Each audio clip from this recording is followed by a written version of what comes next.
Welcome to the weekly Patreon exclusive vlog. No Fire Force this week because I forgot until just now, and now is the best time for me to be able to record this. So we'll have to watch Fire Force later, and then maybe report back next week with 2 episodes. But yeah, just forgot until just before this, and I'm like, oh well, we'll do it later. So don't know what happened in the new episode. I'll find out in the coming week.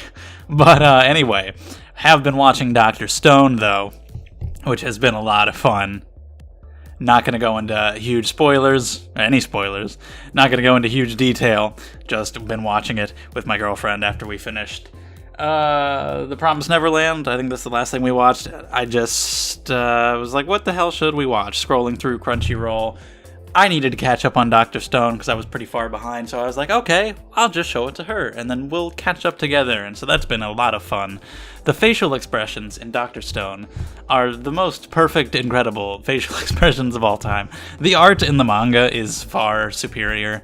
Boichi's art is incredible, but the anime is still very fun to watch. And they do nail the facial expressions. Maybe not with the perfect artistry of the manga, but the expressions are so funny and over the top and ridiculous that they still look real good. And then we get some solid emotional moments, like episode 17, where I may or may not have shed some tears, and I just really like it. It's very good.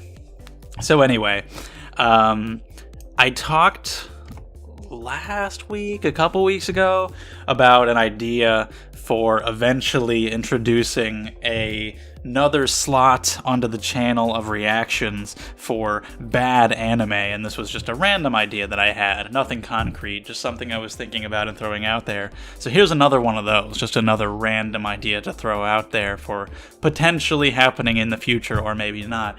I was thinking, instead of a personal slot for bad shows, or shows that I would think would be bad, a personal slot specifically for long shows. Because I've mostly been doing seasonals for the 2 personal slots. And something like Chihaya Furu Season 3, which is coming out this season, that was appealing, because I want to see that show. People say it's really good, but I've never seen the whole thing. I've never seen the first 2 seasons. I wouldn't want to have 3 entire seasons take up this personal slot. You're going to have this slot taken up for so long, you know? So, if I had another slot specifically for longer shows, that might be okay. Again, might not happen. Might not add anything like that to the channel, like another reaction slot. If I add new things to the channel, it might be other new things entirely. But it's just an idea.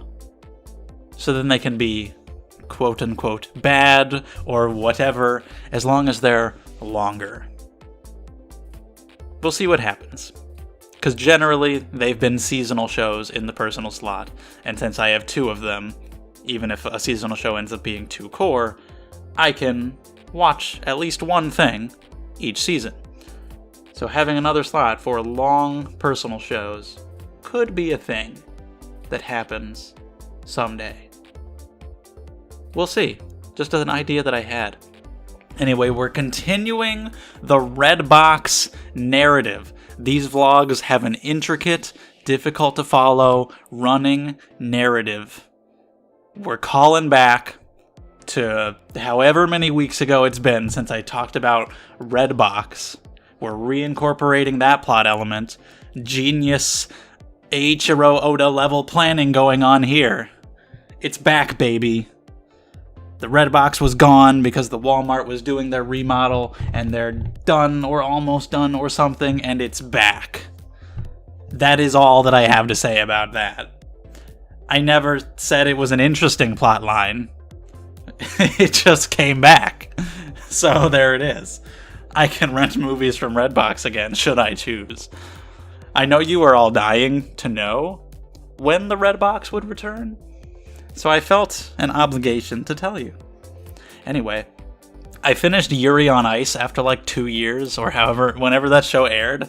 I started watching it when it aired, and I finally finished it over this past week, so that was fun. I've just been watching random anime from my on hold list or other seasons from shows that I've completed that I haven't gotten to and stuff like that, just to have anime watched and have entries marked on Mal, because I have nothing of actual interest happening in my life, so I have to live vicariously through my Mal entries, and the more I have marked on there, the greater I am as a person.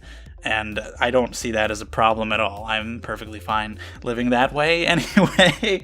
But yeah, so just watching like some random anime that I don't really care about from my on-hold list or whatever, watching the dub so that I can just play video games while I have it on in the background and say that I technically watched it and mark it on my Mal.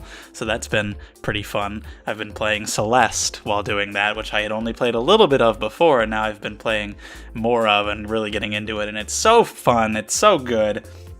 It's so satisfying to overcome those challenges, to find the secret pathways and the hidden items, and to overcome those platforming challenges. It's so good. It's really difficult. I've died hundreds and hundreds of times, and it's super good. It's my kind of difficult game, rather than the Dark Souls kind, where you've gotta trek through the whole level again and get to where you were and play for an hour and make no progress. I prefer the Celeste Super Meat Boy approach of you get respawned in like a second on the screen that you died on, and you can easily quickly try again over and over. Plus, that's just more my genre anyway with platformers. But yeah, Celeste is super fun. Been playing that. Yuri on Ice is not one of those shows, though. I kind of got derailed there. It's not a show that I watched dubbed. I actually turned on the dub a little bit just to hear it, because I knew that they gave the characters accents, and I kind of wanted to hear that, and I was just immediately disturbed by the Russian accents, and I didn't like it at all. I was like, oh, no. Isn't Victor supposed to be sexy? I can't really see him that way when he's like, oh, hello, Yuri, I am from Russia. And I'm like, okay, all right, no, thank you. I don't need realism in that sense. He can speak Japanese. It doesn't matter to me. It's fine. And it's not even realism, because then the Japanese people are speaking fucking English, so I don't know. But yeah, I finally finished that show, and it was good. It was fun. Enjoyable little sports show. I've had the fucking JJ song stuck in my head for days, so that's in there.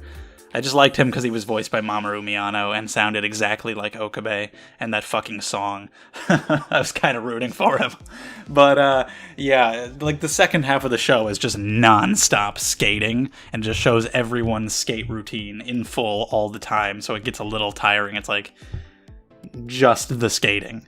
And it's not always as interesting as a lot of other sports they show in other sports shows, because you can really follow those and you know the intricate rules, and you can see they score a point and now their points go up and now they're in the lead.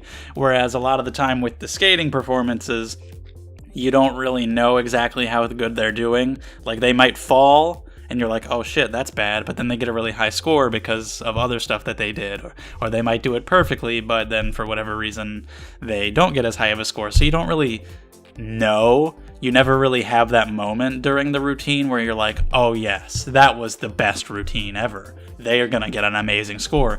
You kind of just, the routine happens, and then they just kind of present the score separately, and you just kind of have to go with it. You're never like anticipating what the score will be. It's just kind of can be anything, and you just have to accept it. So yeah, there's a lot of that, of just skating, and it can get a little old, but overall, enjoyable show. I enjoyed it. I don't know what else I have to talk about this week. This was a thing a little while ago. I guess it was on Twitter. People were doing this number neighbor thing where they would randomly text the person whose phone number was like one off from theirs. This seems to have happened to me this week. I don't know if this is still a thing. This was a while ago. It's been quite a while since I've seen any mention of this on Twitter or anywhere. But I just woke up one morning and I had like 22 messages on my phone. And I'm like, who? My first assumption is literally that someone died. That was my first thought. And I was like, oh, who fucking died? What happened? Who is trying to contact me so urgently? Although if they did, I don't know why they wouldn't have called. But still, I'm thinking somebody died or something terrible happened. But then I just look at it and it's this long chain. It's this whole group chat that had like 20 people brought into it. And just a bunch of people that I don't know, like saying random memey things. I'm like, what the fuck is happening? And then I looked at all the numbers of the people that had been added to the group chat, and they were all numbers that were very, very close to mine. So I realized that must be what happened. Some fucking dipshit just added like 20 people surrounding their phone number, which happened to include me, and just texted them random nonsense. Fuck off. Leave me alone. I mean, it's not a big deal. I just deleted it and, unjoined that chat. But, like, I don't know, man. Fucking leave people alone. Don't interact with other humans, ever. People are living their own lives. Don't try to force yourself into that shit. They don't want to deal with you. I'm telling you now. They don't want to deal with you. Alright? Thanks. Anyway. Does anybody have any good horror anime recommendations? Because one of the shows that I randomly watched while playing video games was Mayoiga, because I had watched like half of that when it aired and never finished it, so I was like, might as well, what the hell. And I didn't really much care for it. I never did, even when watching it, but I remember at the time I was doing reviews of the episodes, and it was enjoyable to talk about how much I didn't enjoy it, so that's why I kept watching. And towards the end, there were actually some interesting concepts presented about like what the whole show was about and how it ties into the horror elements that were a little bit intriguing. I just didn't give a shit about any of the characters, and I thought the show was kind of stupid. But it made me really want to see like a well-executed horror show like that. Thinking of something like that or Another, which also has kind of a cool concept behind it and some cool ideas, but I also thought was executed kind of poorly, and I didn't really like that show either. I really like horror. Horror movies are like my favorite genre, and so seeing something like Another or Mayoiga with kind of a cool horror concept that you could maybe take some places, that kind of even like inspire me to want to write something like that myself. I want to see something like that done in anime that's actually pretty good. So I don't know, are there good horror anime? I don't need something that's necessarily scary. I don't expect to be scared by anime, but just something that has a horror idea that's just at the very least done well. Because from the few that I've seen, they don't quite pull it off. Although Another was entertaining, and I would probably watch it again in the future, just not for the reasons they may have wanted. It was just really stupid, but it was funny. So, some of the funniness was intentional, but some of it definitely wasn't. But anyway, I don't really have much else to say. I just kind of talked about some random shit. I would have liked to have gotten Fire Force in, but we'll have a double feature next week. And there was no My Hero this week. Couldn't even watch that. But yeah, we're caught up to Dr. Stone, and that's fun, so I'll be watching that weekly along with Food Wars. Food Wars doing its thing, Not much really to say there, just kind of going along. Adapting the manga, super panel for panel, no real animation, but at least the pacing is not as breakneck as episode 2 was still, so good on them. Is there anything else to say? Nope, have a good day. Thanks for listening, bye.